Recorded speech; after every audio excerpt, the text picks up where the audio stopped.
যতক্ষণ পর্যন্ত problem solve না করব ততক্ষণ পর্যন্ত কোথাও যাব না। বিশাল মোটিভেশন না হলে, নিজেকে নিজে প্রস্তুত না হলে এত লম্বা একটা আন্দোলনের মধ্যে থাকা যায় না। যেহেতু যুদ্ধ শুরু করেছে যারা, তারা হচ্ছে রাজনীতিবিদ। আমার কাছে মনে হয় যে রাজনীতিতে সবচেয়ে মেধাবী ছেলেমেয়েরাই যাওয়া উচিত। ঢাকা বিশ্ববিদ্যালয় মেডিকেল সেন্টার আধুনিকায়নের দাবিতে আমি অনশন করেছিলাম ডিরেক্ট। ঢাকা বিশ্ববিদ্যালয় হচ্ছে আমাদের আত্মার সংগঠন। ওই কাজটা করতে হলে আমার মিনিমাম 20 বছর লেগে যাবে। কান্নায় চলে আসছে, কি একটা অবস্থা। আমি রেলওয়ের ঘটনাতে একটু আসতে চাই। মানে পুরো রেলের যত প্রবলেম, কিন্তু যখন থ্রেট দিচ্ছে তখন জেটটা আরো বেশি চেপে গেছে। খ্যাপাটে স্বভাবের তুমি, আমরা যতটুকু দেখেছি। তখন দেখা যাচ্ছিল যে অ্যাটাক শুরু হতো, ডিম মারতো, ঢিল মারতো। ওই ক্রাইসিস মোমেন্টে তো আমার তো মৃত্যু হয়ে যেতে পারতো।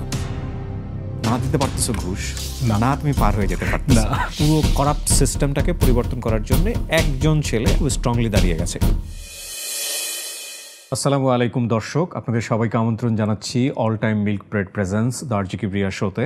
শনিবারের রাতে যারা আমার সঙ্গে যুক্ত হলেন তাদেরকে জানিয়ে রাখছি, প্রতি শনিবার ঠিক রাত 9টায় আপনাদেরকে আমরা ওয়েলকাম করি এই অনুষ্ঠানে। এবং এখানে যারা আসেন তারা সমাজের বিভিন্ন সুপরিচিত জন, বিভিন্ন অঙ্গনের সুপরিচিত জন।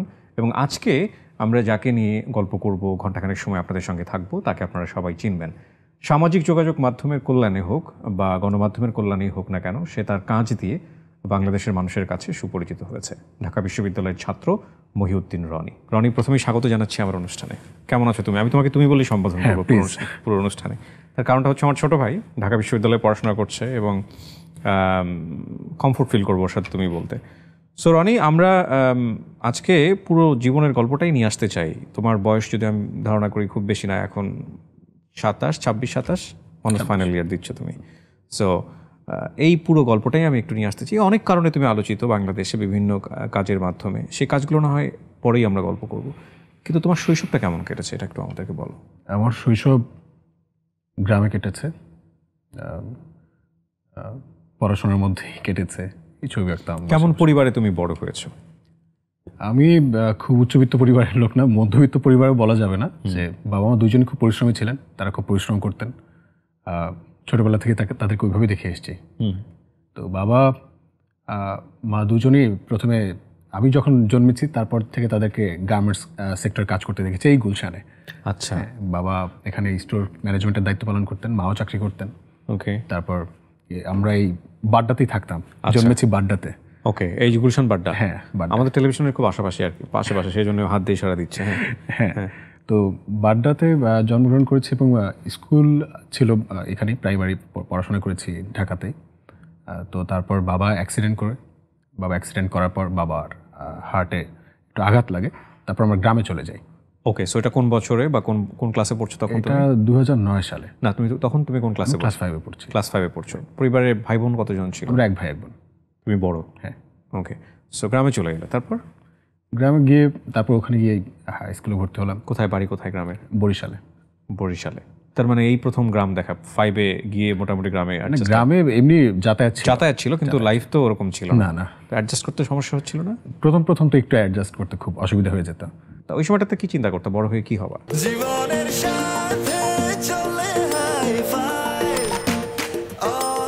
নিশ্চিন্তে খান স্বাস্থ্যকর অল টাইম পান, অল টাইম হেলদি লাইফ। তখন হচ্ছে চিন্তা ভাবনা এরকম ছিল যে মানে সবাইকে বলে বেড়াতাম যে কেউ যদি জিজ্ঞেস করে যে তুমি কি হবা, তো আমি তখন দেখতাম যে টিভি খুললে দেখতাম যে যুদ্ধ, এই যুদ্ধ ওই যুদ্ধ, তারপর হচ্ছে নানা রকম রাহাজানি, তখন খুব আন্দোলন, হরতাল, এরকম নানা কিছু দেখা যেত। তখন হচ্ছে কেউ যদি জিজ্ঞেস করে তাহলে তখন বলতাম যে আমি জাতিসংঘের মহাসচিব হতে চাই, পৃথিবীর যুদ্ধ থামিয়ে দিব। ছোটবেলায় এই ইচ্ছাটা খুব মানে পোষণ করতাম, ভিতরে লালন করতাম যে আমি যুদ্ধ থামাতে পারবো। রাইট। সো তুমি যেহেতু মানে সোসাইটির কিছু প্রিন্সিপাল নিয়ে কাজ করেছো বা কাজ করে আলোচনায় এসছো, তোমার ফ্যামিলি প্রিন্সিপাল নিয়ে একটু কথা বলতে চাই। লাইক বাবাকে কেমন দেখেছো, মাকে কেমন দেখেছো? আমরা মধ্যবিত্ত পরিবারে বা নিম্ন মধ্যবিত্ত পরিবারের সন্তানরা যখন বড় হই, আমাদের সবচেয়ে বড় একটা লার্নিং হচ্ছে যে আমরা বাবা মার স্ট্যাটাসটা বুঝতে শিখি খুব আর্লি স্টেজে, রাইট?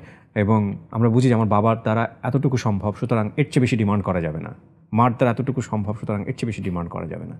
তোমার এই লার্নিংগুলো নিয়ে একটু কথা বলতে চাই, মানে কোনো স্টোরি থাকলে একটু শুনতে চাই। আসলে স্টোরি বলতে তেমন কিছুই নাই, এই সহজাত জীবন যাত্রার মধ্যে দিয়ে বড় হয়েছি। তো বাবা মাকে দেখেছি তারা দুজনই খুব পরিশ্রমী ছিলেন।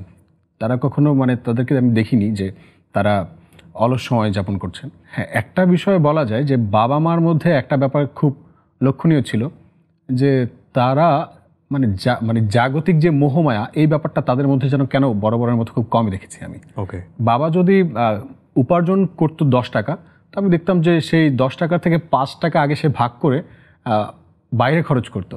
তার কাছে মানে গ্রাম থেকে বাবা যখন মানে শহরে এসে কাজ করছে, তো গ্রামের আমাদের এলাকার মানুষ, আত্মীয় স্বজন তখন তো খুব আমাদের পরিবার খুব নিডি ছিল, আশেপাশে মানুষের খুব ক্রাইসিস চলছিল। আমাদের এলাকার মানুষের তখন খুব এখন বেশ ভালো সচ্ছল অবস্থা, কিন্তু তখন খুব ক্রাইসিস ছিল। তো এলাকার অনেক মানুষই বাবার উপর ডিপেন্ডেন্ট ছিল। ওকে, বাবাকে নিয়ে তারা চিন্তা করতো এবং তারা প্রত্যাশা করতো বাবা তাদেরকে হেল্প করবে, মা তাদেরকে হেল্প করবে। তো দেখা যেত যে তারা যে উপার্জনটা করতো সেটা দেখেছি আর কি আমি, যে আমাদের যদি হচ্ছে টানাপোড়েনের সংসার হলেও তাদের একটা নির্দিষ্ট অ্যামাউন্ট তারা বাড়িতে পাঠিয়ে দিত, বা হচ্ছে কোনো না কোনো একটা কাজে তারা লাগাতো, যেই মানুষের যাতে উপকার হয়, এই ব্যাপারটা তাদের মধ্যে দেখেছি। বলার মতো এইটুকুই, এছাড়া আমি বলতে ফাইন। পারছি না। সো এই যে একটু খ্যাপাটে স্বভাবের তুমি, আমরা যতটুকু দেখেছি, মানে এটা কি ছোটবেলা থেকেই ছিল নাকি হঠাৎ করে তুমি স্পার্ক করলে, হঠাৎ করে তুমি রিয়েলাইজ করলে? হ্যাঁ, আমি একটু জেদি ছিলাম, কিন্তু কখনো এরকম প্রকাশ করিনি যে আমি খুব জেদি, বা দেখা যেত যে আমি কখনো বাবা মার সাথে কখনো আর্গুমেন্ট করিনি যে আমার এটা লাগবে, মানে এটা দিতেই হবে।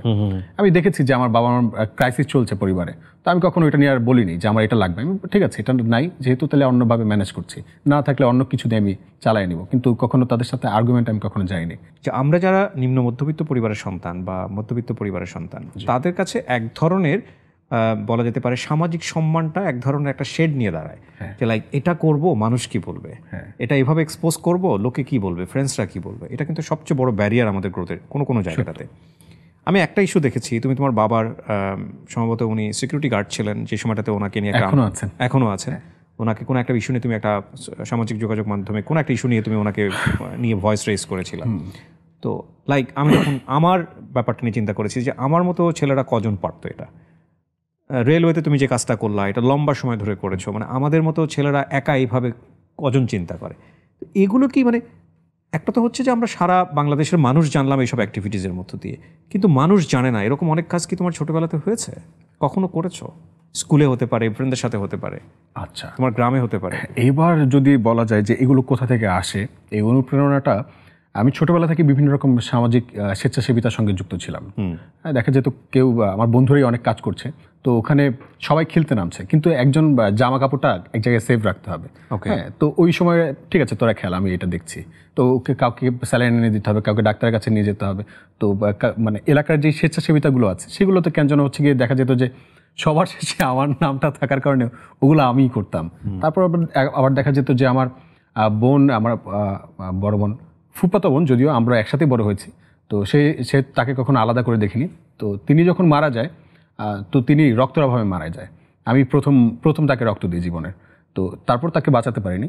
তারপর থেকে দেখা গেছে যে এলাকায় ওই মানুষকে রক্ত খুঁজে দেওয়া, কারো যদি রক্ত প্রয়োজন হয় এই মানুষের সাথে তোমাকে নক করতো, নক করতো, তারপর ক্যাম্প করা। তারপর হচ্ছে দেখা যেত যে আমি ন্যাশনাল চিলড্রেন টাস্ক ফোর্সের প্রেসিডেন্ট ছিলাম 2015 সালে।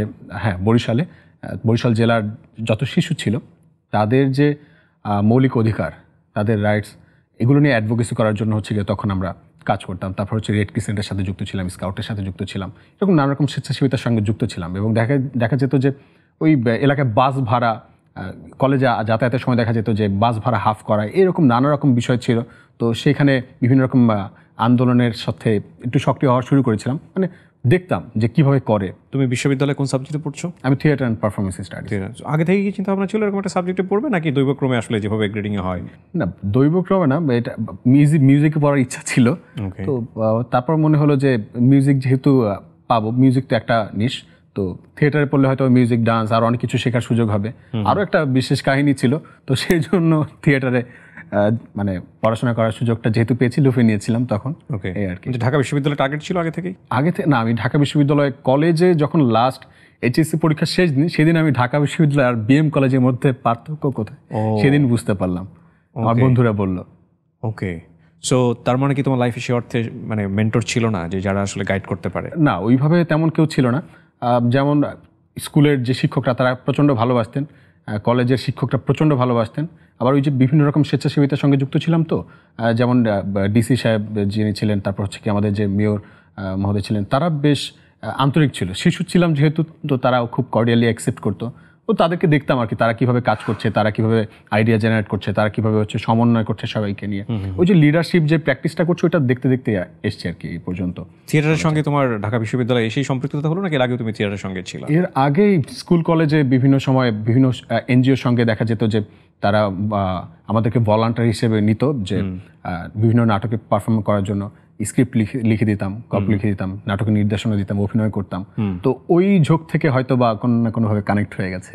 আমরা দেখেছি বিশেষ করে থিয়েটার নিয়ে যারা পড়াশোনা করে, নাটক, নাট্যতত্ত্ব, সঙ্গীত, মানে সংস্কৃতির এই যে খুব পুরনো ধারাতে যারা থাকে সবসময়, এরা একটু ভয়েস রেইজার হয় সামহাও, অধিকারগুলো নিয়ে কথা বলতে পছন্দ করে। এটা ঠিক আমি ঢাকা বিশ্ববিদ্যালয় বলবো না, জাহাঙ্গীরনগর বিশ্ববিদ্যালয়ের ক্ষেত্রেও আমি এরকম দেখেছি। তো সামহাও এখানে এসে কি তোমার পার্সোনালিটি অনেক বেশি ফ্লারিশ করলো, অনেক বেশি এনরিচ হলো, যে না ঠিক আছে ঢাকা বিশ্ববিদ্যালয় একটা, আমরা বলি ছাতি বড় হয়ে যাওয়া, মানে বুকের সাহস বড় হয়ে যাওয়া, এরকম কোনো ঘটনা ঘটলো নাকি মনে হলো যে না ঠিক আছে it's okay, I can do it? এটা সত্য কথা, এটা তো অস্বীকার করার কোনো সুযোগই নেই। যেহেতু ঢাকা বিশ্ববিদ্যালয়ে আসার পর আমি কে ছিলাম? আমি তো কিছুই ছিলাম না। এই অজপাড়া গায়ের মহিউদ্দিন রনি নামে একটা ছেলে, সে ঢাকা বিশ্ববিদ্যালয়ে যখন আসলো তখন মানুষ তাকে গুরুত্ব দেওয়া শুরু করলো যে না ও পড়াশোনা করে নিশ্চয়ই, হয়তো এরকমটা ভাবা শুরু করলো। তো ঢাকা বিশ্ববিদ্যালয়ে আসার পর যে সংস্কৃতির সাথে আমরা আর কি বড় হই, সেই সংস্কৃতির মধ্যে যখন আমিও ঢুকলাম, তো ঢুকতে ঢুকতে সবার সাথে যে প্র্যাকটিসগুলো সেগুলো তো আমারও করা হয়েছে। তো তারপর এক এক করে নানা রকম দুঃসাহসিক যেই অভিযানগুলোর মধ্যে ঢাকা বিশ্ববিদ্যালয়ের প্রত্যেকটা শিক্ষার্থীকে যেতে হয়, সেগুলোর মধ্যে তো আমিও গিয়েছি। ছাত্র রাজনীতির সঙ্গে যুক্ত ছিলা? হ্যাঁ। ওকে, সো ওই সময় তুমি ছাত্র রাজনীতির সঙ্গে যুক্ত ছিলা, এটা কি তোমার স্বেচ্ছাই হয়েছে নাকি লাইক আমরা অনেক সময় যেটা করি Rony, I know you are a very মানে খুব স্পষ্টবাদী, আমার ক্ষেত্রে যেটা হয়েছে, আমি কখনো রাজনীতি করি নাই বাই দ্য ওয়ে, মানে একটা সিটের পাওয়ার জন্য অনেক সময় বাধ্য হয়ে আমাদেরকে মিছিলে যেতে হতো, কিংবা ধরো ক্যান্টিন অনেকে ফ্রি খায়, এগুলো বিভিন্ন রকমের ডার্টি বিষয় থাকে যেগুলো আমি আসলে এভাবে আনতেও চাই না। মানে তুমি বাধ্য হয়েছিল নাকি তুমি স্বেচ্ছায় গিয়েছো? আসলে প্রথমে যখন ঢাকায় আসি তখন তো এরকম মেন্টর ছিল না, না থাকার জায়গা ছিল না, কোথায় খাবো, বাইরে অনেক দাম, তো ওরকম খাওয়ার মতো থাকা পড়ার মতো। বাবা তখন দেশের বাইরে গিয়েছিল একটা বিশেষ প্রবলেমে পড়ে, আমরা খুব ক্রাইসিসে পড়ে গেছি তখন। বাবা হচ্ছে গিয়ে মানে একটা গ্রামে সে যে দোকান নিয়েছিল সেটা একদম বিক্রি করে দিয়ে বিদেশ চলে গেছে। তো ওখানে গিয়ে যখন আবার সে ফেরত আসে, ওখানে মানে দালালের মাধ্যমে গিয়েছিল, তো যে এখন একটু ধোকা খেয়ে আবার সে ব্যাক করেছিল।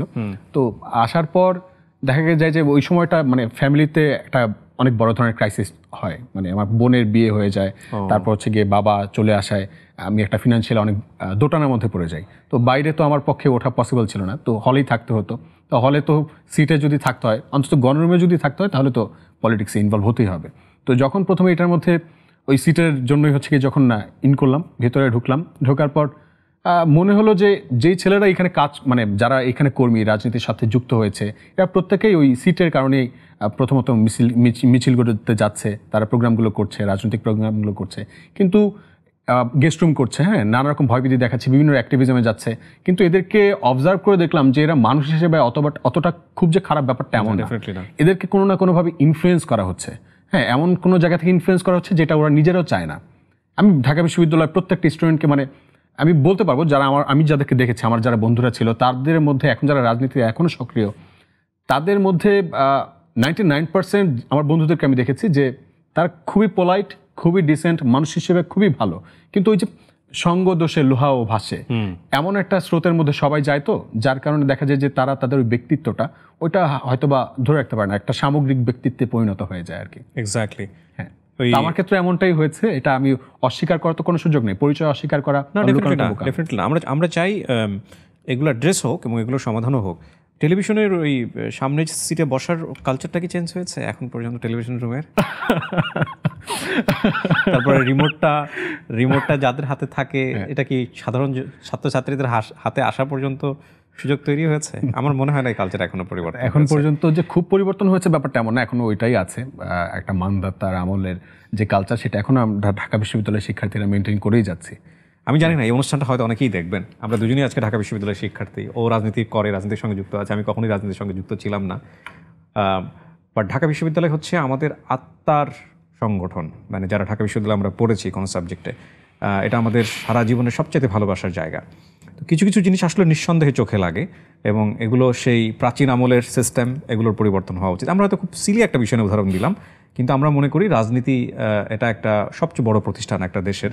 তো সেই জায়গাতে এই জিনিসগুলোর পরিবর্তন ডেফিনেটলি আসা উচিত। ধরো তুমি যদি একটা কমফোর্ট এনভায়রনমেন্ট পেতে, লাইক বিশ্ববিদ্যালয়ের ছাত্র হিসেবে তোমার ওখানে হলের সিট পাওয়া তোমার একটা অধিকার, তুমি প্রয়োজন নাই তোমার রাজনীতি করার, এবং তোমার হলো তুমি সমস্ত ফ্যাসিলিটি ওখানে পাচ্ছ, পড়াশোনা থেকে শুরু করে এভরিথিং, তুমি রাজনীতির সঙ্গে যুক্ত হতে?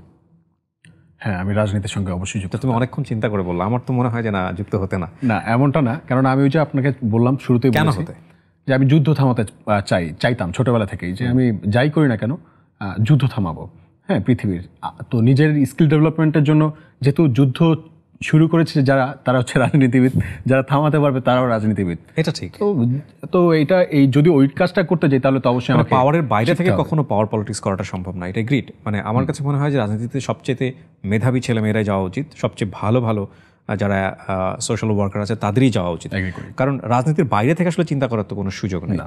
তো রনি, ঢাকা বিশ্ববিদ্যালয়ে থাকা অবস্থাতেই আমরা যে ঘটনার কারণে তোমাকে চিনলাম সেটা হচ্ছে রেলওয়ের এই ঘটনাটা। তার আগে কি এরকম কোনো ঘটনা ঘটেছিল যেটা মোটামুটি একটা বড় বাস ক্রিয়েট করেছে তোমার অ্যাক্টিভিটিসে, নাকি এটাই সর্বপ্রথম?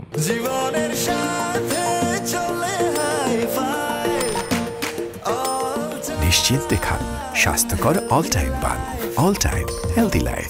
ঢাকা বিশ্ববিদ্যালয়ে আসার পরে আমি প্রথম যে আন্দোলনটা পাই সেটা হচ্ছে কোটা সংস্কার আন্দোলন। রাইট। সেখানে বলা যায় যে তখন কিছুই জানি না, কিছুই বুঝি না, কিসের আন্দোলন না বুঝেই হচ্ছে গেরিলা মতো হচ্ছে গিয়ে জয়েন করে ফেলেছিলাম। তো সেখান থেকে দেখা যায় ওইটাই আমার জীবনের, মানে বিশ্ববিদ্যালয়ে আসার পরে প্রথম আন্দোলন। তো তারপরে যেটা হয়, ওখানে তুমি রাজনীতির সঙ্গে যুক্ত ছিলে প্রথম বর্ষে একদম। তুমি এক্সপ্লোর করছো? হ্যাঁ, এক্সপ্লোর করছিলাম তখন। তো তারপর যে জানলাম, বুঝলাম যে কিভাবে একটা আন্দোলন সংগঠিত হয়, কারা করে, কিভাবে করে, তার পিছনে ঘটনা কি হয়, কিভাবে মেকিংটা হয়, হ্যাঁ, এবং আফটার ইফেক্টটা কেমন হয়। তো এই ব্যাপারগুলো তখনই বুঝে গিয়েছিলাম যে ভবিষ্যতে কোন কোন বিষয়গুলো খেয়াল রাখতে হবে। তো তারপর যেটা হলো যে একদিন মানে সবকিছু ঠিকঠাক ছিল তখন। তো তারপর বিশ্ববিদ্যালয়ে আসার পর থেকে ডিপার্টমেন্টে সময় দিচ্ছি, শিখছি। তারপর হচ্ছে বিভিন্ন স্বেচ্ছাসেবিতার সঙ্গে যুক্ত হলাম, বিভিন্ন অর্গানাইজেশনে কাজ করছি, এনজিওর সঙ্গে কাজ করছি। তারপর যেটা হলো, একদিন এই বছর 2-3 আগে আমি একবার রোড অ্যাক্সিডেন্ট করি। মোটরসাইকেল অ্যাক্সিডেন্ট করার পর আমি ঢাকা বিশ্ববিদ্যালয় মেডিকেল সেন্টারে গিয়ে, ওখানে আমার বন্ধুরা নিয়ে যায়। তো মেডিকেল সেন্টারে যাওয়ার পর আমি এখন দেখি যে ওখানে ডাক্তার নাই, নার্স নাই, আমার হাঁটুতে এত ব্যথা, আমি হাঁটু নাড়াতে পারছি না। তো ওখানে treatment, minimum treatment, primary treatment দেওয়ার মতো তেমন কিছুই নাই। তো এখন সবচেয়ে মজার বিষয় যেটা হয়েছে, ওখানে ওয়াশরুমটা নাই। হ্যাঁ, একটা ভালো ওয়াশরুম নাই, যেখানে হচ্ছে কি শিক্ষার্থীরা, মানে একটা হাই কমোড নাই যেখানে যদি কারো পাও ভেঙে যায়। রাইট, মানে বসার জন্য। রাইট, বসার জন্য একটা হাই কমোড নাই। তো আমার কি করতে হতো তখন হচ্ছে কি, অ্যাম্বুলেন্সে করে আমার হাই কমোড খুঁজতে খুঁজতে সাংবাদিক সমিতির রুমে ওয়াশরুম ব্যবহার করে আসতো। তো আমার বন্ধুরা আমাকে নিয়ে যেত। আরে কি কষ্ট, হলে তো এরকম কোনো সুযোগ নেই, হলে হাই কমোড আসেনি, এখনো নাই। দু একটা হলে 2-1টা হাই কমোড আছে, কিন্তু আমাদের হলে তখনও নাই। তো ওই হাই কমোডকেই শুরু হয় আমাদের। তো দেন বন্ধুরা ওখানে ছিল, আমি বললাম যে এত কিছু নাই, এটা নিয়ে কি কোনো কাজ হয় না কখনো? তো ওরা অনেক কিছু বললো যে না, এমন তেমন কিছু তো হয় নাই। তো আমরা সবাই মিলে সারা রাত বসে হচ্ছে আমরা একটা একটা করে নোট করলাম যে কোথায় কোথায় প্রবলেমগুলো, আমরা সবাই গিয়ে অবজার্ভ করে। ওরা আমি তো অসুস্থ, আমি তো ওখানে বসে আছি, ওরা সব কিছু অবজার্ভ করে আসলো। আসার পর আমরা সবাই মিলে বসে প্ল্যান করলাম যে এখানে কি কি সমস্যা আছে, সেগুলো লিখলাম যে এই সমস্যার সমাধান করতে হবে। তো তারপর ওখানে শুয়ে শুয়ে একটা ব্লগের মতো করলাম যে ঢাকা বিশ্ববিদ্যালয় মেডিকেল সেন্টার আধুনিকায়নের দাবিতে আমি অনশন করেছিলাম ডিরেক্ট। হ্যাঁ, তো অবস্থান কর্মসূচি বদলে আমি অনশন করা শুরু করেছিলাম যে এইটা তাড়াতাড়ি করতে হবে, কারণ আমি অসুস্থ। এখন এই মুহূর্তে আমার ট্রিটমেন্ট তো খুব এমার্জেন্সি দরকার। আমি এখন যদি এখান থেকে এটা দাবিটা আদায় করে না বের হই, তাহলে তো হচ্ছে এই প্রবলেমটা কখনো সলভ হবে না। তো মনে হলো যে ওকে, তাহলে একটা কাজ করি, এখানে অনশন করে বসি, যাতে অ্যাজ সুন অ্যাজ পসিবল এটা যাতে কর্তৃপক্ষের দৃষ্টিগোচর হয়। তো সেই দৃষ্টি আকর্ষণের চিন্তাভাবনা থেকে অনশন করা প্রায় 58 ঘন্টা অনশন করার পর আমাদের ভিসি স্যার আসলেন এবং সেই দাবি তিনি মেনে নিলেন। আমি একটু স্টোরিটা আনতে চাই ভাবে যে লাইক তুমি 58 ঘন্টা যে অনশন করছিলে, ইন দ্য মিন টাইম কি হলো? মিডিয়া তোমাকে ফোকাস করলো বা তুমি নিজে থেকে আসলা সোশ্যাল মিডিয়াতে? কি হলো? সোশ্যাল মিডিয়া একটা ভিডিও পোস্ট করলাম, তারপর এক এক করে হচ্ছে মিডিয়া আসা শুরু করলো। ওকে, হ্যাঁ, তো তারপর সেইটার বা ভিসা তো সহজে আসার কথা না, এই জন্যই জিজ্ঞেস করছি। হ্যাঁ, তিনি তো সহজে আসেন। হ্যাঁ, তিনি ডিসি সাহেবগঞ্জ খুব সহজে আসেন না, যে কারণে ওকে। হ্যাঁ, সো শিক্ষার্থীরা সবাই খুব জোর বেঁধে বলা যাচ্ছিল যে সোশ্যাল মিডিয়ায় লেখালেখি করছিল, তারা কথা বলছিল। In the mean time Dhaka medical কর্তৃপক্ষ তো তোমাকে এসে হাই কমোটের ব্যবস্থা করে দেওয়ার কথা, না, এমন কোনো কিছু তারা করে নাই। না, না, so they don't care actually. না। তারপরে কি হলো 58 ঘন্টা পরে? তারপর হচ্ছে কি, যখন হয়েছে ভিসি স্যার আসলেন, আসার পর তারপর তারা দাবি মেনে নিলেন, বলেছেন যে বাস্তবায়ন করে দেবেন। তো একটা যেটা হয়েছে ইনস্ট্যান্ট হচ্ছে ওখানে কমোডটা বসিয়ে দিছে। ওকে, না, ইনস্ট্যান্ট হচ্ছে ওখানে ওয়াশরুমে কমোড ব্যবস্থা করে দিয়েছে এবং তারা কথা দিয়েছে যে এখানে যে ট্রিটমেন্ট, মিনিমাম ট্রিটমেন্টটা দরকার সেটা ব্যবস্থা করে দেবে, এবং তারা সেটা করেছে। কিন্তু সেই যেই 6 দফা দাবি ছিল, সেই 6 দফা দাবির যেই সকল বিষয়গুলো ছিল সেগুলো হচ্ছে তারা বলেছে করবে, কিন্তু দেখা যায় যে বলেছে যে মাস্টার প্ল্যান আছে আমাদের, সেই মাস্টার প্ল্যান অনুযায়ী যাবে, আমরা আগামী 1 বছরের মধ্যে কাজটা করে ফেলবো। তো 1 বছর এখন 3 বছর হয়ে যাচ্ছে, কিন্তু মাস্টার প্ল্যান কোথায়, ভিসি স্যার কোথায়, আমরা কেউ জানি না। কিছুই হয় নাই না, তেমন বেশি কিছু। তখন কি তুমি রাজনীতির সঙ্গে যুক্ত? তখন ফার্স্ট ওই ঢাকা বিশ্ববিদ্যালয়, তখন বাংলাদেশ ছাত্রলীগের কর্মী হিসেবে আমি বেশ সক্রিয়। তো এইরকম আন্দোলন হলে তো সরকারের উপর একটা চাপ পড়ে। রাজনৈতিক দল থেকে তোমাকে বলা কি ছিল, তুমি ধরনের আন্দোলন করছো বা কোনো কিছু? তো তারপর তো দেখা যাচ্ছে যে এটা তো কোনো দলীয় আন্দোলন না, যেহেতু আমি ব্যক্তি, তো তারা বেশি একটা ব্যাপারটা নিয়ে মাথা ঘামায়নি। তবে বলেছে যে কোনো আন্দোলন বা মুভমেন্ট করার আগে তুমি সচেতন থেকো বা দলের কনসার্ন নিও। হ্যাঁ, কথা বলো আমাদের সাথে। বলতেছে যে ভাই আপনাদের সাথে কথা বলবো, এর পরের বার অবশ্যই বলবো। তো তারপরে যেটা হলো যে রেলের যে ঘটনা ঘটলো, হ্যাঁ, রেলের ঘটনা, ওইটা হচ্ছে তারপরে আমার দ্বিতীয় সোলো মুভমেন্ট বলা যায়, ঢাকা বিশ্ববিদ্যালয়ে আসার পরে আর কি। তো সেই মুভমেন্টটা হচ্ছে, প্রথমে আমি যখন বিপদে পড়ি, তখন আমি যেই ভাইরা বলেছে যদি তুমি কোনো প্রবলেমে পড়ো আগে আমাদের কাছে আসবা, তো আমি তাদের কাছেই যাই যে ভাই এরকম আমার তো প্রবলেম হয়েছে, যদি দেখেন কোনো ভাইদের সাথে কথা বলে প্রবলেমটা সলভ করা যায়। তো তারা বললো যে আরে কিসের মধ্যে কি ঢুকে গেছো, এছাড়া আরো অনেক ইম্পর্টেন্ট বিষয় আছে, তুমি সেগুলো নিয়ে থাকো, আসো চলো রাজনীতি করি, আমরা মিছিল করি, এই প্রোগ্রামে যাই, সেই করি। তো এরকম অনেক কথাবার্তা হলো। তো আমার কাছে মনে হলো যে আমার যে প্রবলেমটা আমি আপনাকে শেয়ার করলাম, আপনি বলছেন শেয়ার করলে আপনি সলভ করে দেওয়ার চেষ্টা করবেন, আপনি সেটা না বলে আপনি আমাকে অন্য দিকে নিয়ে যাচ্ছেন। আচ্ছা ঠিক আছে ভাই, আমি দেখি, আমি নিজের প্রবলেম নিজে সলভ করার চেষ্টা করছি। তো এক এক করে যারা বিশ্ববিদ্যালয়ে পড়াশোনা করছে, প্রাক্তন বড় ভাই, তাদের সাথে যোগাযোগ করার চেষ্টা করলাম যে কীভাবে কী করবো ভাই, পরামর্শ দেন। তো তারা বিভিন্ন রকম পরামর্শ দিল, ভোক্তা অধিকার সংরক্ষণ অধিদপ্তরে অভিযোগ দায়ের করলাম। সব কিছু হয়ে যাওয়ার পর আমি বারবার হচ্ছে গিয়ে ওইটার জন্য বলছিলাম যে ভাই কোনো রাজনৈতিক সক্রিয় কর্মী হওয়ার পরেও তুমি এক্সট্রা কোনো ফ্যাসিলিটি ওখানে পাওনি। আমাদের পারসেপশনের জায়গা থেকে যেটা হয় যে কোনো একটা দল যখন ক্ষমতায় থাকে, সেই দলের কর্মী হলে সে এক্সট্রা ফ্যাসিলিটি পায়, বিভিন্ন জায়গাতে পায়। হ্যাঁ, এটা সত্য, অনেকেই পায়। সো সামহাও তুমি এটা পাও নাই। সামহাও বলতে গেলে আমি কখনো রাজনৈতিক যে ফ্যাসিলিটিসগুলো আছে না নেওয়ার ক্ষেত্রে, এই ব্যাপারটা কেন যেন আমার মনে হয় আমার ব্যক্তিত্বের সাথে যায় না। বিউটিফুল। সো আমি রেলওয়ের ঘটনাতে একটু আসতে চাই, কি হয়েছিল একদম ডে ওয়ান থেকে, আমি পুরো ঘটনাটাই শুনতে চাই। সেটা যেটা হয়েছে, আমি রাজশাহী যাওয়ার জন্য টিকিট কাটলাম। টিকিট কাটার পর আমি অনলাইন টিকিট কাটছি।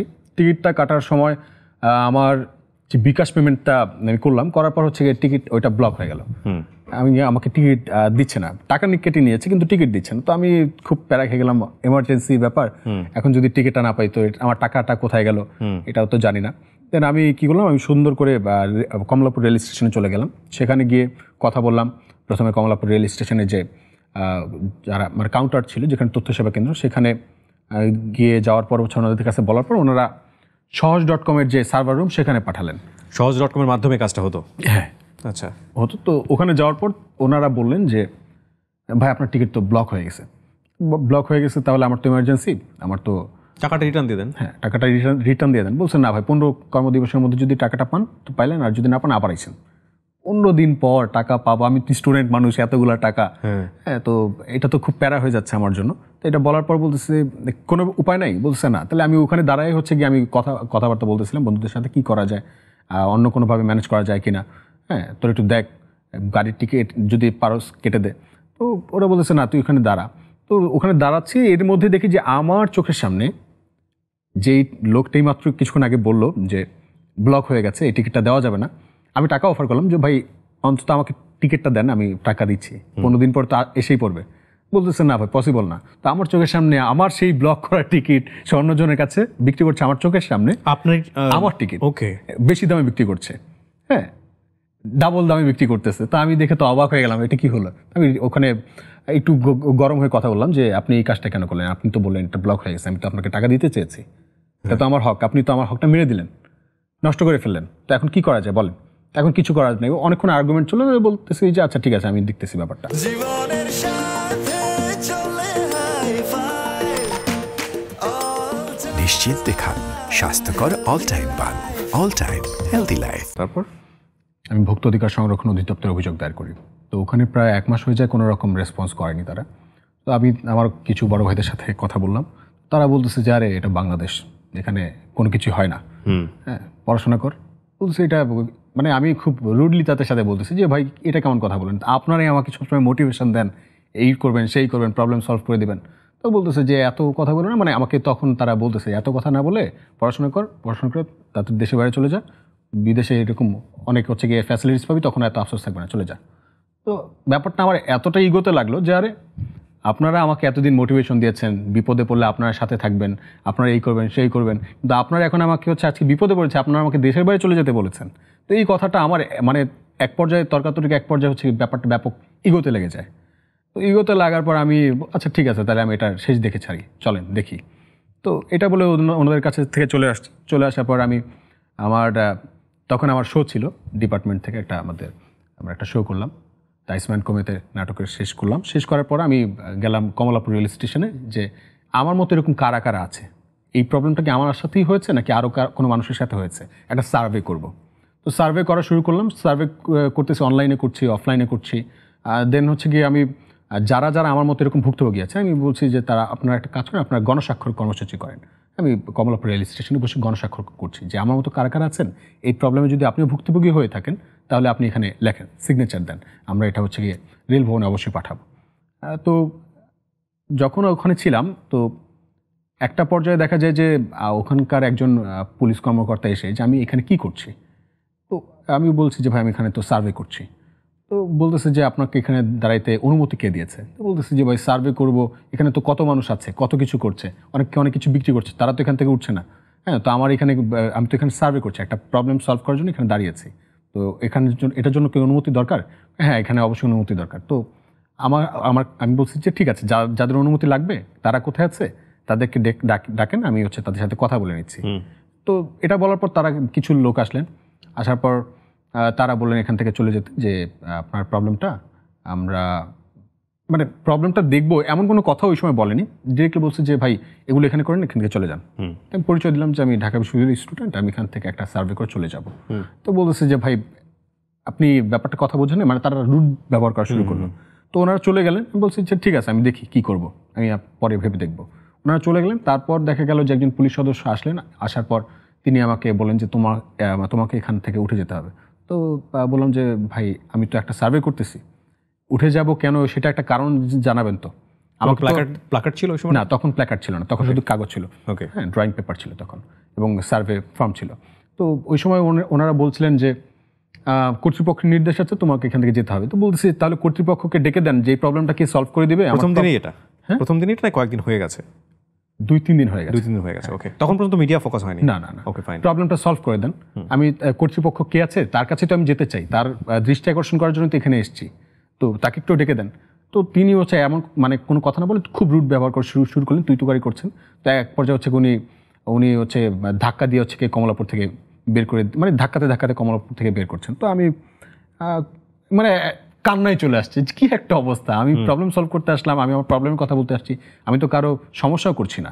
তো আমি সুন্দর করে হচ্ছে গিয়ে একটা ভিডিও ব্লগ করলাম যে আজকে কমলাপুর রেল স্টেশনে আসছি, এই কাজে আসছিলাম, কিন্তু এখান থেকে একজন পুলিশ সদস্যই আমাকে বের করে দিলেন। হ্যাঁ তো আমি এখান থেকে কোথাও যাচ্ছি না। আমি যদি আপনাদের কোনো পরামর্শ থাকে আমার জন্য দেওয়ার জন্য, যে কার কাছে যাব, কিভাবে এই প্রবলেমটা সলভ করবো, পুরো প্রবলেমটা ডিসক্রাইব করলাম, কার কাছে যাব আমাকে একটু হেল্প করেন। তো দেখা গেল যে সোশ্যাল মিডিয়াতে যখন এটা দিলাম, দেওয়ার পর ওইভাবে খুব বেশি রেসপন্স এসছে ব্যাপারটা এমন না, কিন্তু চাপ এসে গেছে অনেকখানি। হ্যাঁ তখন অনেক জায়গা থেকে ফোন আসতেছে যে আপনি এখানে কেন আসছেন, কি কারণে আসছেন, এখান থেকে যান, এই মানে বিভিন্ন রকম থ্রেট দিচ্ছে। তো আমি তো এখন সামনে ঈদ, বাড়িতে না গিয়ে আমি কমলাপুর রেল স্টেশনে, আমার তো একে প্যারা লাগছে, কিন্তু যখন থ্রেট দিচ্ছে তখন জেটটা আরো বেশি চেপে গেছে। যে থ্রেট দিচ্ছেন কেন, আপনি বুঝাই বলতে পারেন, আপনি প্রবলেম সলভ করে দিতে পারেন, কিন্তু আপনি থ্রেট দিবেন কেন? তো দেন ফোনে হ্যাঁ ওভার ফোনে দিচ্ছে। ওকে, তো আমি তারপর হচ্ছে ওখানে কমলাপুর রেল স্টেশনে স্টে করা শুরু করি। কারা তারা আসলে তুমি পরবর্তীতে ফাইন্ড আউট করেছো? ফাইন্ড আউট করেছি, থ্রেট আসলে তো ultimately you are part of the government, তুমি রাজনৈতিক দলের সঙ্গে আছো সামহাও। হ্যাঁ হ্যাঁ। তখন ছিলাম। তখন ছিলাম। হ্যাঁ। সো তাহলে তোমাকে তোমার বড় ভাই বলাটাই এনাফ। পলিটিক্যালি তুমি যে দল করছো সেখান থেকে বড় ভাই যদি তুমি বলে যে তুই এখানে বসতে পারবি না, দ্যাট ইজ এনাফ। ব্যাপারটা ওই জায়গায় ঘটেছে আসলে। আচ্ছা। সেজন্য আসলে নামটা মেনশন করতে ফাইন, পারতেছি I don't need the name. So তোমাকে আলটিমেটলি পলিটিক্যালি বলা হয়েছে যে তুমি এটা যাবে না। এক্স্যাক্টলি, আমার ওটাই মাথায় ঘুরতেছিল। হ্যাঁ, এই জন্য রাজনীতি আলাপটা শুরু থেকে করেছি। ঠিক আছে। সো তুমি you did avoid this, right? তুমি এটাকে অ্যাভয়েড করেছি, একদম ডিরেক্টলি অ্যাভয়েড করেছি। যে আমার প্রবলেমের সময় যখন আপনাদের সাথে শেয়ার করছি তখন তো আপনারা কেউ রেসপন্স করেন নাই, উল্টা বলছেন দেশ ছেড়ে চলে যাও, ওখানে আরো ভালো ফ্যাসিলিটিস পাবা। তো আমার দেশ ছেড়ে আমাকে কেন যেতে হবে? তো আমি বললাম যে আমি দেশ ছেড়ে কোথাও যাবো না, যতক্ষণ পর্যন্ত প্রবলেম সলভ না করবো ততক্ষণ পর্যন্ত কোথাও যাবো না। দেন হচ্ছে কি আমি একটা হোয়াইট বোর্ড নিয়ে দাঁড়িয়ে যাই, ছবি মানে ওখানে দাঁড়ার পর হচ্ছে মানুষের সাথে ইন্টারাকশন শুরু করি আরও বেশি করে। তখন বন্ধুরা দু একজনের সাথে কমিউনিকেট করা শুরু করেছি, যে ওরা বলতেছে তুই ওখানে থাক, আমরা আসতেছি, আমরা যদি দেরি হয় তুই প্যারা নিস না, আমরা আছি তোর সাথে। তো বন্ধুরা যখন বললো তো তখন ওরা দু একদিনের মধ্যে চলে আসবে, এই ভরসা তো এখন আছে যে আমার বন্ধুরা কখনো কমিটমেন্ট মিস করে না আমার সাথে। তো সেই জায়গায় হোয়াইট বোর্ড নিয়ে দাঁড়িয়ে যে একটা গান গাইলাম, যে যদি কেউ কথা না কয়, যদি সবাই থাকে মুখ ফিরিয়ে, সবাই করে ভয়, তবে একলা চলে, যে গানটা সেটা গাইলাম, সোশ্যাল মিডিয়ায় জাস্ট আপলোড দিলাম। একটা গানের যে পাওয়ার তখন বুঝতে পারলাম সেইবার, এবং পুরো ব্যাপারটা হচ্ছে ডিসক্রিপশনে লিখে দিলাম গানের, যে কী কারণে এখানে দাঁড়িয়েছি, কী কারণে এই কথাগুলো বলা, কী কারণে হোয়াইট বোর্ড নিয়ে দাঁড়িয়েছি। তখন দেখা গেল যে ওই গানটা ব্যাপারটা হচ্ছে মানুষের মধ্যে এমন নাড়া দেয়, এবং প্রত্যেকটা মানুষ সোশ্যাল মিডিয়ার কল্যাণে যে মানুষের কানেক্টেড হয়ে যায়, যারা এই প্রবলেমটা ফেস করেছে তাদের সাথে কানেক্টেড হয়ে যায়। দেন এই ব্যাপারটা হচ্ছে গিয়ে আস্তে আস্তে এক এক করে সাংবাদিকরা আসা শুরু করলো। আমি ঈদের দ্বিতীয় দিনও কমলাপুর রেল স্টেশনে, প্রায় অনেকদিন যাবত কমলাপুর রেল স্টেশনে আমি আছি এবং সার্ভে করছি, এবং দেখা যায় যে গণস্বাক্ষর কর্মসূচি চালাচ্ছি। কিন্তু তখন কিন্তু ওইভাবে মিডিয়াতে আলোচনা আসছে ব্যাপারটা এমন না। কিন্তু দেখা গেল যে একসময় যখন ওই গানটা গাই, তারপরে একসময় মিডিয়া সবাই আসা শুরু করে এক এক করে, দেন তখন প্রতিকূলতা আর আস্তে আস্তে বেড়ে যায়। কীরকম? তখন তারা মানে আস্তে আস্তে দেখা যায় যে মিডিয়াতে খুব ফোকাস দিচ্ছে ব্যাপারটা। তখন ঈদের সময় অন্য কোনো নিউজ তো হচ্ছে কি বেশি একটা যাচ্ছে না টেলিভিশনে, তখন হচ্ছে গিয়ে আমার নিউজটাই খুব যাচ্ছে। তো তারা খুব প্রেশারের মধ্যে যে এই ছেলেটাকে তোমরা কেন পাঠাচ্ছ না, এবং অনেকে দেখা যাচ্ছে তারা বলছে তাদের মুখের কথা যে আপনার জন্য আমরা হচ্ছে শান্তিতে এখানে থাকতে পারছি না, আমরা যে বাড়ি যাবো সেই সুযোগও নাই। তো এই কথা বলছে তাহলে আমার প্রবলেমটা সলভ করে দেন। বলে ভাই আমাদের কাছে কিছু নাই, আপনি রেল ভবনে যান, এখানে যান, ওখানে যান। মানে এমন একটা ফর্দ ধরাই দিল যে ওই কাজটা করতে হলে আমার মিনিমাম 20 বছর লেগে যাবে, এমনভাবে ফর্দ ধরাই দিল। এই প্রবলেম আগে আপনাকে সলভ করতে হবে, এটা করতে হবে, মানে পুরো রেলের যত রেলের প্রবলেমে ফর্দ ধরিয়ে দিছে আমাকে। তো দেন আমি তো বলতেছি আচ্ছা ভাই এটা কিভাবে করা যায় সেটা আপনি আমাকে বলেন। তো উনি প্রথমে ভালো কথাই বলছিলেন, তারপর এক করে দেখলাম যে রুট ব্যবহার করা শুরু করেছে। এটা ওইখানে যারা এসেছিলেন, রেল কর্তৃপক্ষ যারা এসেছিলেন, রুট ব্যবহার করা শুরু করছে। তো আমিও তো একদম যা আচ্ছা ঠিক আছে, আমি এখান থেকে যাচ্ছি না কোনোভাবে। তো এক এক করে নানা রকম কর্মসূচি, এই কর্মসূচি ওই কর্মসূচি, এখান থেকে যাচ্ছি না। তা অনেক আস্তে আস্তে এক করে ডিজির কাছে হচ্ছে গিয়ে স্মারকলিপি দেওয়া, রেল ভবনের রেল সচিবের কাছে স্মারকলিপি দেওয়া, যে কমলপুর রেল স্টেশন সবার কাছে স্মারকলিপি দেওয়া, যত রকম ফর্মালিটিস আছে সেগুলো মেনটেন করা, তারপর হচ্ছে হাইকোর্টে রিট করার প্রস্তুতি নেওয়া, এরকম অনেক রকম পদক্ষেপের মধ্য দিয়ে মানে কর্মসূচিগুলো চলতে থাকে এক এক করে, এবং প্রায় মাসের কাছাকাছি চলে যায়। তুমি ওখানে স্টে করছো? ওখানে স্টে করছি। এমনকি রাতেও স্টে করতাম? প্রথম রাতে স্টে করতাম। তখন দেখা যেত কি রাতে স্টে করলে মানে ধাওয়া দিত। ওকে। তো তখন খুব খারাপ লাগতো।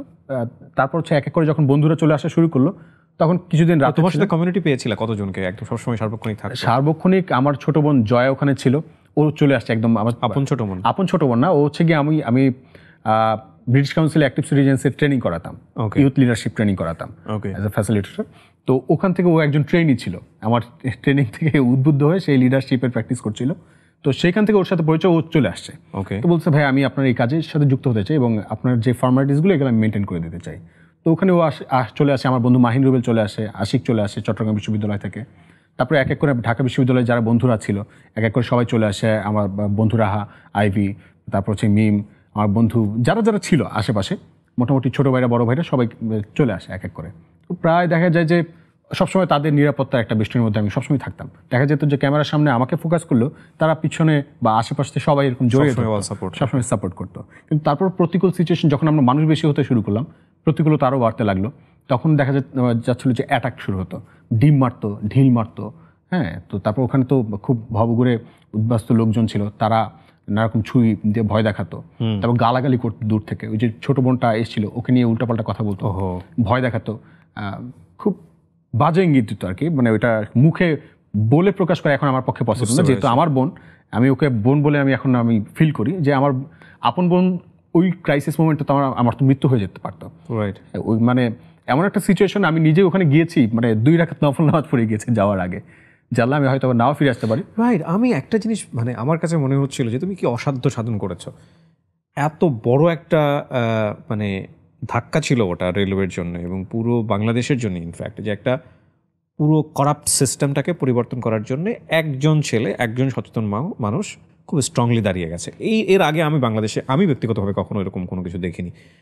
সেখানে বিশাল মোটিভেশন না হলে, নিজেকে নিজে প্রস্তুত না হলে এত লম্বা একটা আন্দোলনের মধ্যে থাকা যায় না। তোমাকে খুব লম্বা সময় ধরে আমরা দেখেছি। জীবনের সাথে চলে হাই-ফাই, নিশ্চিন্তে খান স্বাস্থ্যকর অল টাইম পান।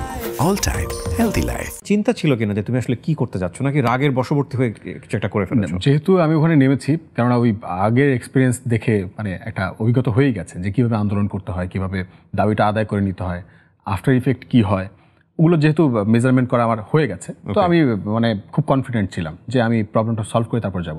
যেহেতু একটা মানে এটা তো সত্য কথা যে আমিও সবার মতো এরকম ডিজায়ার তো আমারও থাকে। আমি খুব মানে ভ্রমণ পিপাসু একজন মানুষ, যে আমি ট্রাভেলিং করে বেড়াই, বিভিন্ন জেলায় জেলায় ঘুরি। তো আমার ইচ্ছা যে আমি পৃথিবী ঘুরে বেড়াবো। তো আমাকে যখন বলে ফেলছে যে দেশের বাইরে চলে যাও, ওখানে অনেক ফ্যাসিলিটিস, তো আমার দেশে কেন নয়, আমি কেন আমার দেশে পাবো না? তো এইরকম একটা ইগো যখন চেপে গেছে, তো আমি বলেছি যেহেতু বিদেশ যাব না, যতক্ষণ পর্যন্ত এই প্রবলেমটা সলভ না করছি ততক্ষণ যাব না। হ্যাঁ, তো ওইটা টেন্ডেন্সি তো মাথায় তারা না সবসময় হচ্ছে একটা চাপ প্রয়োগ করতো যে এটা প্রবলেমটা সলভ করতে হবে। তো ওই যে চাপটা, মানে ব্যক্তিগত যে মানে আগ্রহের জায়গাটা বা দায়িত্ববোধের জায়গাটা, যে করবোই করব, আর আমি যাব, সারা পৃথিবী ঘুরবো, সব করব, কিন্তু আগে এটা করে দিয়ে যাব, ওই যে তারাটা, ওইটা আমাকে খুব বায়াসডলি হচ্ছে ওইখানে আমাকে। সো ফাইনালি তুমি এটা এন্ড আপ করলা কিভাবে ওখানে? তারপর হচ্ছে কি আন্দোলনটা কতদিন চলেছে? প্রায় 25 দিন। 25 দিন। সো ইউ স্টে 25 days দেয়ার প্রায় অলমোস্ট। ওকে, ধরে নিলাম 20 থেকে 25 দিন। এই সময়টাতে কি ঈদ পার হয়ে গেল? হ্যাঁ, ঈদটা তোমার রেল স্টেশনে কেটেছে? হিল স্টেশনে। আচ্ছা, সো রেজাল্টটা কি দাঁড়ালো আন্দোলনের? রেজাল্ট যেটা দাঁড়িয়েছে, তারা এক সময় তো সবার চাপে পড়ে, তারপর তারা দাবি মেনে নেয়। দাবি মেনে নেওয়ার পর তোমার দাবিগুলো কি ছিল? সবচেয়ে মেইন দাবিটা কি ছিল? আচ্ছা, রেলের সহজ.com কর্তৃক যে যাত্রী হয়রানি, এটা অবিলম্বে বন্ধ করা, কালোবাজারি রোধ করা, হ্যাঁ, এরকম রেলের অবকাঠামোগত যে উন্নয়নটা, সেটা আর টু ডেভেলপ করা, তারপর রেলের নিজস্ব যে সাইবার সেল, এটা গঠন করা, এরকম আর কয়েকটা দাবি ছিল।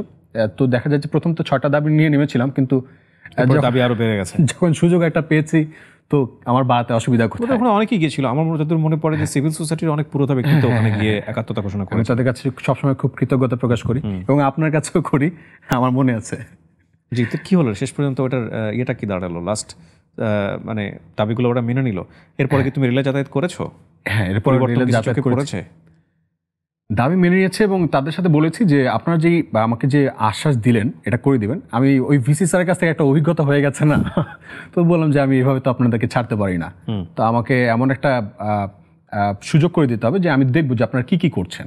হ্যাঁ, আমাকে অবজারভেশন সুযোগ দিতে হবে, নয়তো হচ্ছে গিয়ে আমাকে মানে আপনারা কি কি করছেন ওইটা আমাকে মেইল করতে হবে, বা প্রত্যেকটা স্টেপ বাই স্টেপ আমাকে হচ্ছে গিয়ে দিতে হবে, ডিটেলস দিতে হবে, ডকুমেন্টস দিতে হবে। বলছে আচ্ছা ঠিক আছে, যেহেতু ডকুমেন্টস আমরা দিতে পারতেছি না, ওই ফর্মাল বা সিস্টেম আমাদের এখনো ডেভেলপ করা নাই, তো তোমাকে আমরা একটা কাজ করছি, আমাদের এখানে অংশীজন সভা আছে, যত স্টেক হোল্ডার আছে রেলের, তারা এখানে আসেন, তারা কে কি কাজ করছে তারা ওখানে ব্রিফ করেন, তো তুমি এখানে আমাদের অংশীজন সদস্য মানে সবার সদস্য হয়ে যাও। বলছি ঠিক আছে, তাহলে আমি একা না, আমার সাথে আরো 2 জনকে রাখতে হবে, আমি যদি নাও থাকি তাহলে তারা যেন হচ্ছে গিয়ে থাকতে পারে, তারা যেন কথা বলতে পারে। দেন ওখানে 3 জন আমরা, আমি, মুন্নিয়াপা, শাওন, আমরা 3 জন ওখানে রেলের অংশীজন সভায় ঢুকলাম। দেন আমরা হচ্ছে কি আলোচনা করে নিলাম যে ঠিক আছে, দাবি যে আপনার 6 দফা ঠিক আছে, কিন্তু আমরা সাথে সাথে আরেকটু এক্সটেন্ড করলাম যে কীভাবে করবেন আমাদেরকে বলেন, আপনারা কীভাবে প্ল্যান করেছেন। তা আপনাদের প্ল্যানের সাথে আমাদের একটা প্ল্যান আছে, আমরা এইভাবে চাচ্ছি। কারণ তাদের এখন যারা চাকরিজীবী, তারা যারা কর্মকর্তা আছেন, তাদের আর আমাদের মধ্যে তো একটা জেনারেশন গ্যাপ আছে। তো আমরা তো এখন হলিউড সিনেমা দেখতে দেখতে অভ্যস্ত, আমরা তো মেট্রো অনেক আগ থেকে দেখি, তো আমাদের এক্সপেকটেশনটা তো বিশাল। তো সেই এক্সপেকটেশনের সাথে তাদের এক্সপেকটেশন, তাদের বাজেট, আমাদের সামর্থ্য কতটুকু, আমাদের ক্যাপাসিটি কতটুকু, এই সকল বিষয় নিয়ে আলোচনা করতে করতে এক পর্যায়ে একটা জায়গায় তারাও একমত পোষণ করলো, আমরাও করলাম। তো আমরা যেটা করতাম সেটা হচ্ছে কি, এখানে বসে তারা যে কাজগুলো করতো সেগুলো আগে আমরা বুয়েটে চলে যেতাম, বুয়েটের বন্ধুদের সাথে, শিক্ষকদের সাথে আলোচনা করতাম কীভাবে এটাকে আর একটু ভালো করা যায়, কীভাবে এটা প্রবলেমটা সলভ করা যায়। আমাদের ঢাকা বিশ্ববিদ্যালয়ের বন্ধুরা সবাই সহযোগিতা করতো, তারাও সার্ভে করতো। দেন সবাই মিলে নানা রকম তথ্য উপাত্ত নিয়ে বিভিন্ন অংশীজন সবাই যাওয়া শুরু করলাম। তারা কিছু সিস্টেম ডেভেলপ করেছে, অকৃতজ্ঞ হয়ে যাব যদি অস্বীকার করি। আমি কৃতজ্ঞতা মানে প্রকাশ করতে চাই যে না, ঠিক আছে, কিছুটা চেষ্টা করেছে তারা। রেলে এখন এই যে টিকিট যার বা এনআইডি যার ভ্রমণ তার নীতিমালা বাস্তবায়ন করা, তারপর রেলের কিছুটা এখন যে স্বয়ংক্রিয় দরজা সহ এবং কিছু সিস্টেম ডেভেলপ করার যে নতুন নতুন বগিগুলো, এই ব্যাপারে আমরা বলেছিলাম, তারা এই কথাগুলো রেখেছেন। নতুন নতুন যে স্টেশনগুলো হচ্ছে সেখানে তারা নতুন নতুন যে ট্রেনগুলো যাচ্ছে, বরিশাল রুটে যেই ট্রেনগুলো যাবে সেই ট্রেনগুলো বেশ ভালো হবে এবং তারা কথা দিয়েছে এবং তার কথা রাখছে। এবং সেই জন্য হয়তো বা খুব যে এখন আগের মতো করে যে ফাটিয়ে চিরিয়ে বুক চিতিয়ে বলা যে এখনই করে দিতে হবে, ওইটা হয়তো বলছেন। এখন সিস্টেম ডেভেলপ করার সময়, তো তারা যেহেতু সময় চেয়েছে, আমরাও সময় দিচ্ছি। মাঝে মাঝে সোশ্যাল মিডিয়ার মাধ্যমে বলছি যে এটা এইভাবে করা যায়, ওইভাবে করা যায়। বিভিন্ন ইস্যুতে সরব থাকছি, সরব থেকে বিক্রি করছে চা, কিন্তু কথা বলছে রেল নিয়ে। না, বিউটিফুল। রনি, প্রথম কথা হচ্ছে তোমার এই সরব থাকাটা বিভিন্ন দিকে টার্ন করলো। হ্যাঁ, তুমি চা বিক্রি করলা, তোমার বাবার ইস্যু নিয়েও তুমি সরব হলা, তারপরে শুধু এটা না, বিভিন্ন ধরনের সামাজিক ক্রাইসিসে তোমার ওপিনিয়ন নেয়। এখন আমি দেখি বিভিন্ন সোশ্যাল মিডিয়াতে বিভিন্ন যারা কন্টেন্ট ক্রিয়েটর প্লাস হচ্ছে তোমার টেলিভিশন মিডিয়া যারা জার্নালিস্ট আছে তারা তোমার ওপিনিয়ন নেয়। নিজের একটা চরিত্র দাঁড়িয়ে গেছে, তোমার সামাজিক চরিত্র, যেটাকে অনেকেই মনে করে এই ছেলেটা একটা প্রতিবাদী মানুষ, বিভিন্ন অন্যায়ের বিরুদ্ধে প্রতিবাদ করে। এটা খুব ভালো। আমরা এই জায়গাটাকে অনেক বেশি প্যাট্রোনাইজ করতে চাই, পৃষ্ঠপোষকতায় আনতে চাই যে রনির মতো ছেলেমেয়ে আমাদের সমাজে তৈরি হোক। কিন্তু আমি এটাকে খুব মাইক্রো লেভেল থেকে দেখতে চাই। লাইক তুমি স্টুডেন্ট মানুষ, তোমার জায়গাগুলো অনেক বেশি থ্রেটেন হয়ে গেল কিনা। মানে আমাদের সমাজটা তো মানে রাতারাতি পুত পবিত্র সমাজ পরিবর্তন হয়ে আমরা বিশ্বাস করি না। ধরো যে জায়গাটায় তোমার 2 টাকা, আমি একদম ওপেনলিভাবে যদি বলি, 2 টাকা ঘুষ দিয়ে তুমি পার পেয়ে যেতে পারতে, সেখানে তুমি মহিউদ্দিন রনি হওয়ার কারণে না দিতে পারতেছো ঘুষ, না তুমি পার হয়ে যেতে পারতেছো। এইটা তোমার কখনো মনে হয় নাই যে এটা তোমার জন্য অনেক ডিফিকাল্ট হয়ে যাবে ফিউচারটা? আমার জন্য এখন এটা মনে হচ্ছে পজিটিভ হচ্ছে। কিভাবে? কারণ আমি এই কাজগুলো আগে করতাম না, তখন বেশ সাফার করতাম তখন, যে আমি দিব না, ঘুষ দিব না, কিন্তু আমি কাজটা যেমন করাবই, যেভাবে হোক প্যাট্রোনাইজ করবই। তো ওই যে প্র্যাকটিসটা আমার, ওইটা এখন হচ্ছে কি আগের মতো যেরকম মানে জোর করে করা, ওইটা আর করা লাগছে না। এখন কোথাও গেলে কীভাবে যেন অটোমেটিক হচ্ছে, তারা বুঝে যায় যে এখানে ওকে ডিস্টার্ব করে লাভ নেই, প্রবলেমগুলো না। কিন্তু এটা তোমার জন্য সবসময়, মানুষ তো আমরা, আমাদেরও একটু মাঝে মাঝে নিজেদেরকে হাঁপ ছেড়ে তো বাঁচতে ইচ্ছে করে। লাইক তুমি এক্সট্রা প্রেশার ফিল করো কিনা কখনো, যে অনেকগুলো চোখ তোমার উপরে, তুমি যদি নিজে কখনো স্লিপ লাইন হয়ে যাও, নিজে যদি কখনো তোমার এই যে মূর্তি, তোমার এই যে একটা সুন্দর অবয়ব দাঁড়িয়েছে, সেটা মুহূর্তের মধ্যে ধ্বংস হয়ে যাবে। আমি আল্লাহর কাছে ক্ষমা চাই সবসময় যে আপনি যতটা প্রশংসা করছেন আমি এতটা প্রশংসার যোগ্য না। তো আমি সেই জন্য দেখবেন যে সামাজিক যোগাযোগ মাধ্যমে বা কেউ যদি আমাকে সমালোচনা করে, আমি কখনো তাকে প্রত্যুত্তরে পাল্টা একটা বাজে কথা বলি না, বা তাকে নিরুৎসাহিত করি না যে আমাকে সমালোচনা করা যাবে না। আমি বলি যে আপনারা আমাকে সমালোচনা করেন, আপনি যতক্ষণ পর্যন্ত আমাকে সমালোচনা করবেন আমার মনে হবে যে আমি ঠিক ট্র্যাকে আগাচ্ছি, এবং আপনি যখন আমাকে তোষামত করা শুরু করবেন তখন আমার মনে হবে যে আমি কোথাও না কোথাও ভুল করছি, যার কারণে আমার পিছনে কিছু লোভী মানুষরা, যারা স্বার্থন্বেষী মানুষ, আমার পিছনে এসে ভর করছে। তো আমি এই ব্যাপারটা, আমার বন্ধুরা সবসময় আমাকে, যে সাধারণত যেটা হয় বন্ধুরা সবসময় উৎসাহিত করে না, এটা কর ওটা কর, আমার বন্ধুরা আগে বলে এটা কেন করবি, ওটা কেন করবি, আমার বন্ধুরা প্রশ্ন করে। ঠিক আছে, আমি প্রত্যেকটা প্রশ্নের আলাদা আলাদা হচ্ছে মানে একদম সুন্দর করে সুসজ্জিত উত্তর রেডি করে তারপর ওদের সাথে কথা বলি। তো এই যে ব্যাপারগুলো হয়, ক্রাইসিস তৈরি হয়, প্রচুর ক্রাইসিস তৈরি হয়। সামাজিক যোগাযোগ মাধ্যমে তো ক্রাইসিস আছেই, রাস্তাঘাটে চলতে ফিরতেও খুব ক্রাইসিস ফিল করি। সবচেয়ে বেশি ভয় পাই বাবা মাকে নিয়ে। হ্যাঁ, বা এমনি একটা আঘাত বাবার উপরে চলে আসছে, আমি কিছু করলে কেন যেন আমার উপরে আঘাতটা খুব দৃশ্যমান না হলেও আমার বাবা মার উপরে আঘাতটা গিয়ে পড়ে। তো তখন আমি একটু দুর্বল হয়ে যাই, যেটা একদম অনেস্ট কথা। তো এখন সেই জন্য একটু কৌশলতা আঘাতেই হয়। তো আমি আশা রাখছি পরিবর্তন তো একদিনে আনা পসিবল না।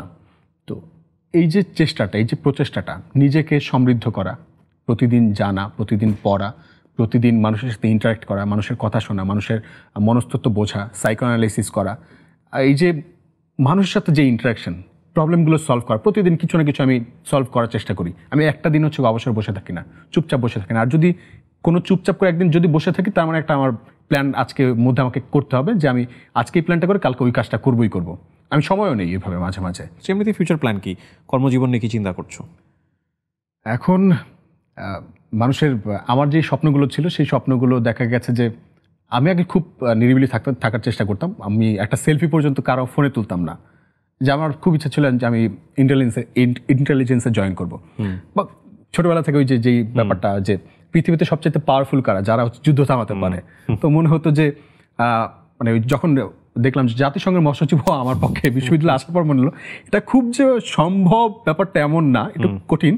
তো কোন কাজটা করলে খুব সহজে যুদ্ধ থামানো যাবে, তখন মনে হলো যে না, পৃথিবীকে যারা নিয়ন্ত্রণ করছে ওই সেক্টরে যাওয়া যায় কিনা, ইন্টেলিজেন্সে কন্ট্রিবিউট করা যায় কিনা বাংলাদেশের ক্ষেত্রে। পৃথিবীতে হয়তো বা ভাবতাম যে ফরেন অ্যাফেয়ার্স নিয়ে চিন্তা ভাবনা তোমার বিসিএস এরকম ছিল। অনেক অনেক শুভকামনা। বিশেষ দিব না ভাই, এটা বলছি না। কেন বিসিএস কেন দিব না?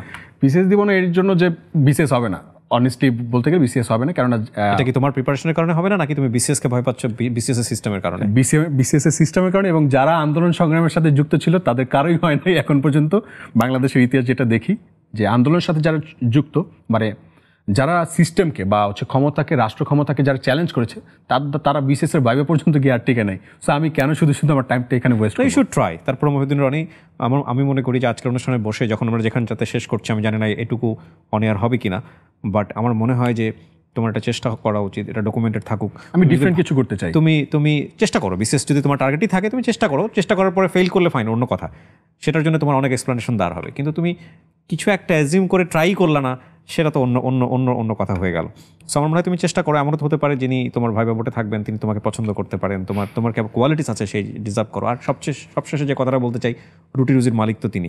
সো উনি তোমাকে যেখানে নির্ধারণ করে রেখেছেন তুমি সেখানেই যাবে। সত্য। সময়টা আসলে খুব দ্রুত চলে গেল মনে হচ্ছে। রনি, আমি একটা কথা বলে শেষ করবো আজকের অনুষ্ঠান, সেটা হচ্ছে তোমার মতো ছেলেদের অনেক প্রয়োজন আমাদের সোসাইটিতে। প্রতিবাদ হোক, যেখানে অন্যায় হচ্ছে সেখানে প্রতিবাদ হোক, এবং প্রতিবাদী কণ্ঠগুলো অনেক বেশি শক্ত হোক। অনেক ধন্যবাদ তোমার সময়ের কিছুটা সময় আমাদেরকে দেওয়ার জন্য। ভালো থাকো তুমি। দর্শক, এই ছিল আমাদের all time milk bread presents the আরজিকি ব্রিয়া শো। যারা আমাদের সঙ্গে যুক্ত ছিলেন, আগামী শনিবার ঠিক রাত 9টায় আরও একবার আমন্ত্রণ জানিয়ে আজকের মতো এখানে শেষ করছি। আসসালামু আলাইকুম।